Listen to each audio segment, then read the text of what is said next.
పండగలైనా పెళ్లిలైనా వస్త్రాలకు వేదిక ఒకటే, అదే ఎస్ఆర్ షాపింగ్ మాల్. ఫ్యామిలీ అంతటికి అన్లిమిటెడ్ ఆఫర్స్. మన దేశం ఇంత ఆర్థికంగా బలంగా ఉండడానికి కారణం అప్పట్లో ఆర్థిక మంత్రిగా ఆ తర్వాత ప్రధానిగా పనిచేసినటువంటి మన్మోహన్ సింగ్ గారని అందరూ చెప్తుంటారు. నిజంగా 1991లో ఆయన తీసుకున్నటువంటి నిర్ణయాల వల్లే ఈరోజు మనం ఈ స్థాయిలో ఉన్నామని అందరూ కూడా అంటుంటారు.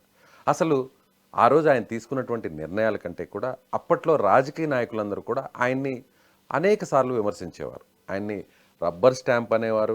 ఆయన రిమోట్ కంట్రోల్, పాలన రిమోట్ కంట్రోల్ అంతా కూడా సోనియా గారి చేతిలో ఉంది, ఈయన కేవలం రబ్బర్ స్టాంప్ ప్రధానమంత్రి అంటూ కూడా విమర్శించేవారు. అలాంటి వారికి ఆయన చేసినటువంటి పనులు ఇప్పుడు ఏం చెప్తున్నాయో, ఏం చెప్పాయో కూడా మనతో మాట్లాడడానికి లైవ్ కాల్లో సిబిఐ మాజీ జేడీ లక్ష్మీనారాయణ గారు ఉన్నారు. సార్ నమస్తే. సార్ నమస్తే విజయ్ గారు. అప్పట్లో కూడా ప్రధానమంత్రిగా ఉన్నా కూడా ప్రతిపక్షాలు కొన్ని విమర్శలు చేసేవారు. ఆయన కేవలం రబ్బర్ స్టాంప్ ప్రైమ్ మినిస్టర్, మొత్తం అంతా కూడా కీ అంతా కూడా సోనియా గారి చేతిలో ఉంది, కేవలం ఈయన రబ్బర్ స్టాంప్ మాత్రమే అని విమర్శలు చేసేవారు. అయినా కూడా పట్టించుకోకుండా ఆయన పని ఆయన చేసుకునేవారు. అదేవిధంగా ప్రతిపక్షంలో ఉన్నప్పుడు కూడా ఎక్కడ కూడా ఘాటైనటువంటి విమర్శలు చేసేవారు కాదు, రాజకీయంగా కూడా ఏం మాట్లాడేవారు కాదు. కానీ ఆ టైంలో ఆయన మీద వచ్చినటువంటి ఆరోపణల గురించి, విమర్శల గురించి చెప్పగలుగుతారు? డెఫినెట్. ఎందుకంటే ఈయన మన్మోహన్ సింగ్ గారు ప్రధానమంత్రిగా ఉన్నప్పుడు చాలా ముఖ్యమైన చట్టాలు తీసుకురాబడ్డాయి. అందులో మొట్టమొదటిది రైట్ టు ఇన్ఫర్మేషన్ యాక్ట్. ప్రభుత్వం ఎప్పుడు కూడా తను చేసే విషయాలను గోప్యంగా ఉంచడానికి ప్రయత్నించింది. కానీ ఈయన ఉన్నప్పుడు 2005వ సంవత్సరంలో రైట్ టు ఇన్ఫర్మేషన్ యాక్ట్ అన్నది తీసుకురావడం జరిగింది. ఇప్పుడు మనమైతే ఆ రైట్ టు ఇన్ఫర్మేషన్ యాక్ట్ ఏదైతే మనం ఒక ఆయుధంగా ఉపయోగించుకొని అనేక ఇన్ఫర్మేషన్లు మనం తీసుకొస్తున్నామో దానికి ఆయన ప్రభుత్వంలో ఉన్నప్పుడు. రెండవది వచ్చేసి రైట్ టు ఎడ్యుకేషన్ యాక్ట్, అంటే విద్యా చట్టం. అందువల్ల ప్రతి ఒక్కరికి 14 సంవత్సరాల వరకు వాళ్ళందరికీ ఫ్రీ అండ్ కంపల్సరీ ఎడ్యుకేషన్ ఇవ్వాలని, ఆ విధంగా స్కూల్ ఎలా ఉండాలి, టీచర్ రేషియో ఎలా ఉండాలి, ఇవన్నీ కూడా తీసుకురావడం జరిగింది. తరువాత గ్రామీణ ప్రాంతంలో అనేక మందికి ఉద్యోగ అవకాశాలు దొరకడం లేదు. అందువల్ల వాళ్ళ పరిస్థితిని ఇంప్రూవ్ చేయడానికి ఈ ఎంప్లాయ్మెంట్ గ్యారంటీ స్కీమ్ అని చెప్పేసి తీసుకురావడం జరిగింది. Mahatma Gandhi national rural employment guarantee scheme, NREGA అంటాం మనం. అది కూడా ఆయన ఉన్నప్పుడు తీసుకురావడం. తర్వాత వచ్చేసి మన ఈ ఆధార్ అన్నది కూడా అప్పుడే ఆయన ఉన్నప్పుడే మినిస్ట్రీ నందన్ నిలకెని గారు ఉండి ఇవన్నీ కూడా ఆధార్ కూడా తీసుకురావడం జరిగింది. కాబట్టి ఇవి తీసుకుంటే దేశంలో విప్లవాత్మకమైన చట్టాలు, ప్రజలకు ప్రభుత్వం చేరువగా ఉండే చట్టాలు, ప్రజలకు ఉపయోగపడే చట్టాలు, తర్వాత అందరికీ కూడా వైద్యం అందుబాటులో ఉండాలన్న దృష్టిలో కూడా ఆయన అనేక మార్పులు తీసుకొచ్చారు. కాబట్టి ఈ విధంగా మనం చూసుకుంటుంటే ఆ సందర్భంగా అనేక విమర్శలు వచ్చేవి. మీరు అన్నట్టు రబ్బర్ స్టాంప్ అని, లేకుంటే రిమోట్ కంట్రోల్ అని ఈ విధంగా మాట్లాడేవారు. కానీ ఒక గోల్ ఉన్నప్పుడు ఆయన డెఫినెట్ గా ఆ దిశగా వెళ్ళాలి అన్నది మనం ఆలోచన. ఆయన యాక్సిడెంటల్ ప్రైమ్ మినిస్టర్ అన్నారు, రకరకాలుగా మాట్లాడారు. కానీ ఆయన జనవరి 2014వ సంవత్సరంలో ఆయన ఇంకా గవర్నమెంట్ ఎండ్ అయినప్పుడు ఆయన మాట్లాడారు.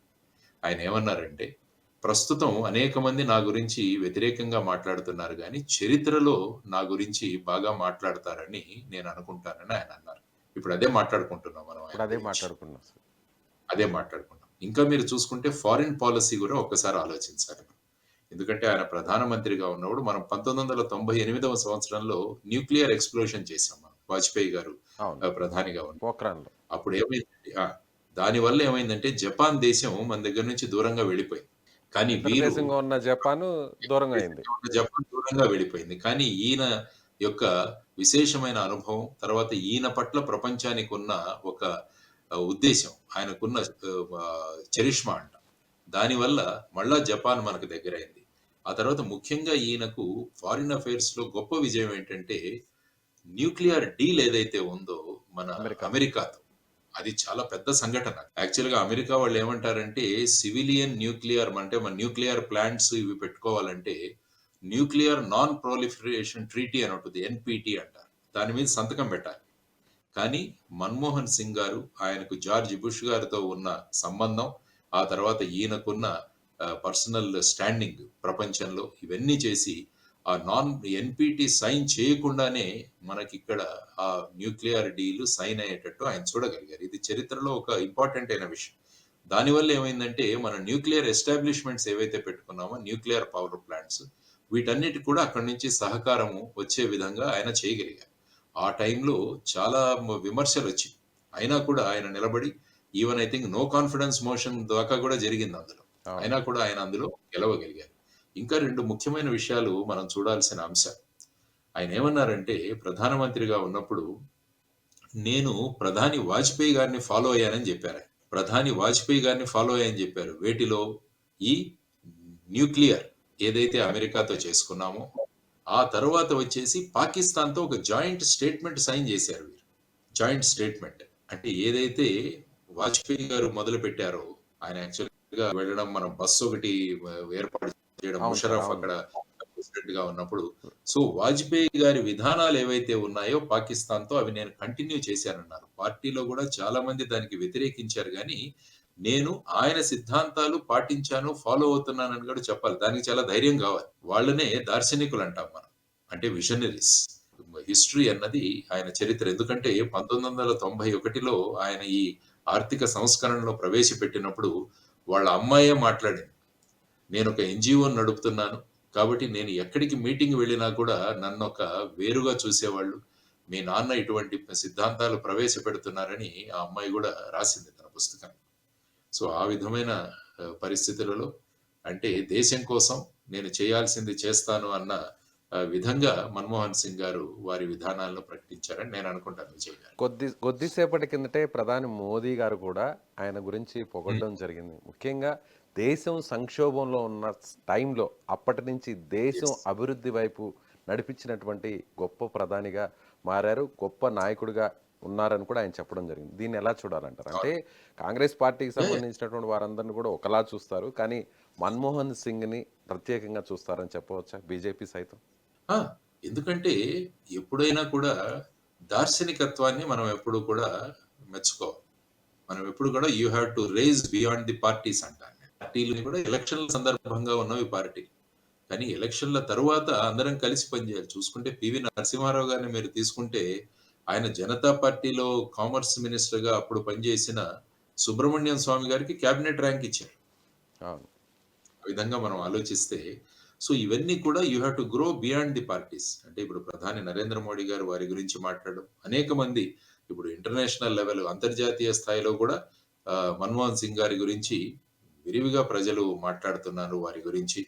కాబట్టి ఆ విధమైన పరిస్థితులలో ఆయన ఆ విధంగా ముందుకు తీసుకురావడం అన్నది చాలా ముఖ్యమైన అంశం. కాబట్టి అందరూ కూడా ఆయన పుస్తకాలు 'యాక్సిడెంటల్ ప్రైమ్ మినిస్టర్' కూడా ఒక పుస్తకం అందులో కూడా దొరుకుతుంది. 'హాఫ్ లయన్' అని పివి మ నరసింహారావు గారి గురించి రాసిన 'విజయ్' అని రాస్తాడు ఆయన. ఆయన పుస్తకంలో కూడా మన్మోహన్ సింగ్ గారి గురించి అనేక విషయాలు అందులో చెప్పడం జరిగింది. తర్వాత ఇంకొక బుక్ గూడా ఉంది. వాళ్ళ అమ్మాయి రాసింది. ఐ థింక్ మన్మోహన్ సింగ్ గారు, తర్వాత కౌర్ గారు. వీరిద్దరి యొక్క ఇది ఒక మంచి పుస్తకం అది గూడా ఉంది. అంటే ఈ వీళ్ళకు నేను చెబుతాను మామూలుగా మీరు ఎందుకంటే చాలా మంది చూస్తారు కాబట్టి మీ దాంట్లో ఆ పుస్తకం చెప్పండి సార్. పేరేంటంటే strictly personal. 'Strictly personal' Gursharan and Manmohan. 'Strictly personal' and Manmohan. ఆ అమ్మాయి దమన్ సింగ్ అని రాసింది ఈ పుస్తకం. దామన్ సింగ్. దామన్ సింగ్. వాళ్ళ అమ్మాయి రాసింది. ఈ అమ్మాయి 1991లో చెప్పింది. నేను ఎన్‌జీఓ నడిపిస్తున్నప్పుడు మా నాన్న ప్రవేశపెట్టిన ఈ విషయాల గురించి చాలా వ్యతిరేకత ఉండేది. నన్నే ఒక రకంగా చూసేవాళ్ళు నా మీటింగ్స్‌లో అని చెప్పగలిగింది. అని దామన్ సింగ్ అని ఆ అమ్మాయి ఈ పుస్తకం రాసింది. స్ట్రిక్ట్‌లీ ఇది personal. 'Strictly personal' Gursharan and Manmohan. అందులో కూడా అనేక విషయాలు రాసిన సందర్భాలు. ఎందుకంటే గొప్ప దార్శనికుల యొక్క జీవిత చరిత్రలు చదివితే మనకు కూడా చాలా ఇన్‌స్పిరేషన్ ఉంటుంది. అది ముఖ్యంగా మనం అందుకనే నేనన్నా వారికి జరిగిన సంభాషణ. పివి గారికి, మన్మోహన్ గారికి జరిగిన సంభాషణ. నీ పాలిసీస్ బ్రహ్మాండంగా వెళ్తే మేమందరం క్రెడిట్ తీసుకుంటాం. అవి గనక ఫెయిల్ అయితే నువ్వు వెళ్ళాల్సొస్తది. సో, ఆ విధంగా ఇవన్నీ చూసుకోవాలి. అందుకనే నేనెప్పుడూ చెప్తుంటాను. గొప్ప వ్యక్తుల యొక్క చరిత్రలో, జీవిత చరిత్రలో చదివితే అనేక అంశాలు మనకు తెలుస్తాయి. ఇప్పుడు ప్రస్తుతం ఉన్న రాజకీయ నాయకులు వీరందరూ కూడా ఈ విధంగా చదువుతూ, ఆ విధంగా వారిలో ఉన్న ఉత్తమ గుణాలేవైతే ఉన్నాయో వాటిని మనం ముందుకు తీసుకోవాలి అని మనం చేసుకోవాలి. సార్ అదేవిధంగా నేటి తరం రాజకీయ నాయకులు ఎలా ఉన్నారంటే ఒక కార్పొరేటర్గా గెలవగానే ఆ కుటుంబంలో ఉన్న ఆడంబరం, అదేవిధంగా వాళ్ళు చేసేటువంటి హడావిడి, ముఖ్యంగా సంపాదన, అవినీతి చాలా ఎక్కువ స్థాయిలో కనిపిస్తుంది ఒక కార్పొరేట్ స్థాయి నుంచి. అలాంటిది ఈ దేశానికి ఆయన 10 ఏళ్ల పాటు ప్రధానిగా చేశారు, ఆర్థిక మంత్రిగా అంతకుముందు చేశారు. చాలా సింప్లిసిటీ మెయింటైన్ చేస్తారు. వాళ్ళ ఫ్యామిలీ కూడా ఎక్కడ బయటకు కూడా ఎక్స్పోజ్ కారు. సో ఇలాంటి వాళ్ళకి ఏం చెప్పదలుచుకున్నారు ఈయన ఉన్నటువంటి చాలా సాధారణమైనటువంటి రాజకీయ జీవితం గురించి? అదే కావాలి మనకి. ఎందుకంటే రాజకీయాల్లో ఉన్నప్పుడు మనం ఏదో మంత్రి అయిపోతే, ఎమ్మెల్యే అయిపోతే మనం ఏదో ఓ పెద్ద పొజిషన్ తీసుకుంటున్నామని అనుకుంటారు ఇప్పుడు. కానీ అది ఒక బాధ్యత. తర్వాత ప్రజా సేవకులు. మనం వీఆర్ పబ్లిక్ సర్వెంట్స్, ఇది మర్చిపోకూడదు. ప్రజల సేవ చేయడానికి ఈ ప్రజలు మిమ్మల్ని ప్రతినిధిగా ఎన్నుకున్నారు. కాబట్టి అందులో ఉండి ఆ సేవ చేసుకోవడం చాలా ఇంపార్టెంట్. కాబట్టి ఆ విధంగా సింప్లిసిటీ ఎంత అన్నది సింపుల్గా చాలా ఉండేవారు సార్ ఆయన? యాహ్! సింపుల్ చూడండి, ఎక్కడైనా మీరు ఫోటోగ్రాఫ్‌లు గాని, వీడియో గాని ఒకసారి చూస్తే ఆయన చాలా మాటలు చాలా తక్కువగా ఉండేవి. ఈవెన్ ఇంట్లో గూడా ఆవిడ గురుశరణ్ గారు గూడా అంటారు. ఆయన మేము చెప్పేవన్నీ గూడా ఆయన నోట్లో తీసుకుంటాడు గానీ, ఆ తర్వాత మాతో మాట్లాడేది కూడా చాలా తక్కువ. కానీ ఎక్కడ మాట్లాడాలో అక్కడ మాట్లాడేవాడాయన.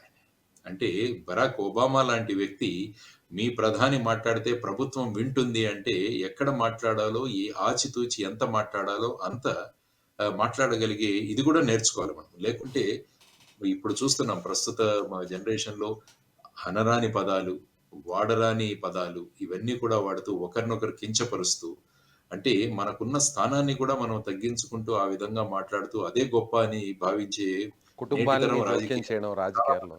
కుటుంబాలను, కుటుంబ సభ్యులను, వాళ్ళను ఇంట్లలో ఉన్న మహిళలను ఈ విధంగా అసభ్యంగా మాట్లాడేదే గొప్ప వాళ్ళ కల్చర్ అని అనుకునే ప్రస్తుత పరిస్థితుల్లో ఖచ్చితంగా మన్మోహన్ సింగ్ గారి దగ్గర నుంచి మనం అందరం కూడా నేర్చుకోవాల్సిన అంశాలు చాలా ఉన్నాయని ప్రస్తుత జనరేషన్ కూడా తెలుసుకోవాలి. ఆయన సింప్లిసిటీ అన్నది మనం గమనించాలి. దాన్ని పాటించగలగాలి. మనం చేసే పని గురించి మనం చెప్పడం కాదు, చేసిన పనే ప్రపంచానికి చెప్తుంది, దేశానికి చెప్తుంది. అంటే అది ఖచ్చితంగా మన్మోహన్ సింగ్ గారు చేసినటువంటి పని అని చెప్పొచ్చు సార్. డెఫినెట్‌గా చేశారు. ఆయన కామ్‌గా ఉంటూ, సైలెంట్‌గా ఉంటూ అనేక విప్లవాత్మకమైన మార్పులు తీసుకొచ్చి భారతదేశాన్ని ఒక అభివృద్ధి పథంలో తీసుకువెళ్ళడానికి ఆయన ముఖ్యంగా దోహదం చేశారు. వారికి అవకాశం కూడా ఇచ్చారు. ముఖ్యంగా మనం ఈ సందర్భంగా పివి నరసింహారావు గారి గురించి మాట్లాడుకోవాలి. ఆయనకిచ్చిన, లేకుంటే మీరు చెప్పినట్టు 3 సార్లు ఆయన రిజైన్ చేస్తానన్నారు. అయినా కూడా ఆయన్ని బుజ్జగించి మీ అనుభవం దేశానికి కావాలని చెప్పి వారిని కొనసాగింపనివ్వడం. తర్వాత ఆయన తెచ్చిన పాలిసీస్, ప్రధానమంత్రిగా ఉన్నప్పుడు ఆయన తీసుకొచ్చిన స్కీమ్స్ గురించి కూడా నేను మాట్లాడాను. Right sir, right sir. Thank you sir, thank you so much. ఇది లక్ష్మీనారాయణ గారు చాలా చక్కగా వివరించారు. ఇలాంటి వ్యక్తులు ప్రధానిగా, ఆర్థిక మంత్రిగా ఉండడం వల్లే ఈరోజు మనం మన దేశం ప్రపంచంలో తలెత్తుకునే స్థాయి ఉంది. ముఖ్యంగా ఆర్థికంగా ఇంత బలంగా ఉండడానికి కారణం ప్రధానంగా పివి నరసింహారావు గారు, అదేవిధంగా ఆయన మంత్రివర్గంలో పనిచేసినటువంటి మన్మోహన్ సింగ్ గారు. ఆ తర్వాత ఇదే విధానాలని కంటిన్యూ చేసినటువంటి ప్రధానిగా ఆయన అని చెప్తున్నారు. Thank you so much.